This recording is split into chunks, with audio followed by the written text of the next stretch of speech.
Police জনগণের বন্ধু, এটা আমরা মুখে জানি, কিন্তু বাস্তবে জনগণের বন্ধু।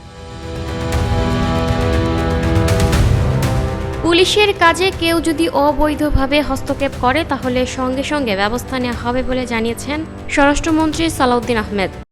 পুলিশের কাজে অবৈধভাবে কেউ হস্তক্ষেপ করতে পারবে না। সোমবার 23 ফেব্রুয়ারি সচিবালয়ে স্বরাষ্ট্র মন্ত্রণালয়ের সম্মেলন কক্ষে মন্ত্রণালয়ের আওতাধীন দপ্তর সংস্থার প্রধানদের সঙ্গে মতবিনিময় শেষে আয়োজিত এক ব্রিফিংয়ে কথা বলেন তিনি। স্বরাষ্ট্রমন্ত্রী বলেন, পুলিশের কাজে অবৈধভাবে বাধা বা হস্তক্ষেপ করা যাবে না। রাজনৈতিক হোক কিংবা সামাজিক হোক, কেউ পুলিশের বৈধ কাজে বাধা দিতে পারবে না। তবে এখানে পুলিশের জবাবদিহিতাও নিশ্চিত করা হবে। পুলিশের কার্যক্রমও দেখা হবে যেন জনগণ কোনো হয়রানির শিকার না হয়। তিনি বলেন, ফ্যাসিবাদী সময়ে শুধু পুলিশ নয়, এমন কোনো প্রতিষ্ঠান নেই যা ক্ষতিগ্রস্ত হয়নি।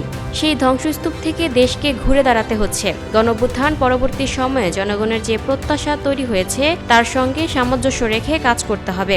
সেই মোটিভেশনাল ওয়ার্কটা আমরা করছি। স্বরাষ্ট্রমন্ত্রী বলেন, আমি বিভিন্ন বিভাগে গিয়ে কর্মকর্তাদের সঙ্গে কথা বলবো, তাদের সাহস যোগাবো এবং সামনে এগিয়ে যাওয়ার জন্য দিক নির্দেশনা দেব। পেছনের দিকে না তাকিয়ে সামনের দিকে লক্ষ্য রেখেই এগিয়ে যেতে হবে এবং এদেরকে নিয়েই আমাদেরকে চলতে হবে। তো সুতরাং এখন আমরা পিছনের দিকে না তাকিয়ে সামনের দিকে। Lucky Akter, people voice television, Dhaka.